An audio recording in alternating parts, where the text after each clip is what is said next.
with the never-ending topics we always turn over, why Congress behaves like a bunch of spoiled 10-year-olds, or what really happened to John Benet Ramsey. Other times he'll counsel me through my panic that I haven't been hired for a job in a year. Regardless, ever since we met, we've never stopped talking. I finally understand what other people mean when they reference their person. Tom is my person, and I'm his. But it's not Tom calling. It's my literary agent, Nicole. The only person from the publishing world I speak to anymore. At first, my writing friends would check in with me, offering support, invitations to meet up for coffee or drinks, sending me links for writing retreats and conferences. But when I continued to pass on them, those invitations turned into supportive texts and emails, then eventually stopped altogether. A flutter of hope passes through me. Perhaps my exile is finally over.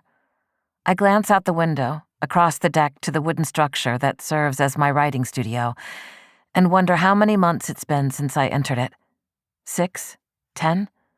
My mind touches quickly on Tom again, the man who designed it, imagining his delight if I could tell him I finally landed a book. "I hope you're calling about a job," I say. It's been over a year since I sat on stage at a major literary conference, the only female writer asked to participate in a panel about ghostwriting in the 21st century, and torpedoed my career. "I am," Nicole says, then hesitates, as if she isn't sure how to proceed. "But it's not typical." I step through the sliding glass doors onto the flagstone patio that overlooks the canyon and, when it's clear, the ocean in the distance. But today the sky is gray, the green trees below me only just beginning to appear as the morning cloud cover starts to burn off. This house, perched high in the hills of Topanga Canyon and purchased with my first big advance, a book about a young female golfer who'd rocketed herself out of foster care and onto the national stage, was the closest I'd come to feeling at home since I left Ojai for the last time at age 14. I love this house, with its stone and plaster walls, sensitive plumbing and quirky corners.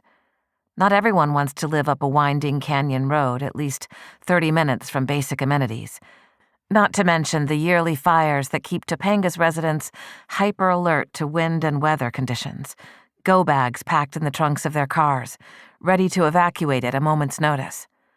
But I understood the danger, the shadow of it familiar, like a country road leading you home, its twists and turns unwinding like a memory.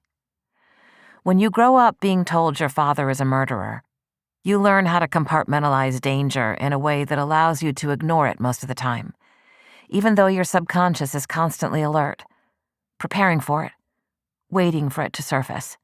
"Just tell me," I say. "We've been contacted by Vincent Taylor's team, you know, the horror writer. They want you to ghostwrite his next book." I barely feel the breeze dancing around my ankles and across my bare arms, my mind a swirling mess of confusion at the mention of that name. Vincent Taylor, my father. I haven't spoken to him in at least 20 years, and no one in my current life knows we're related. He's the dark core I've walled off from the rest of my life. Nicole hurries to fill my silence. "I know this isn't your usual niche, but it's a job, and they're asking for you." "I'm not a novelist," I finally say, my voice sounding higher than normal, and I clear my throat to cover my nerves. There are plenty of people who could do that better than me.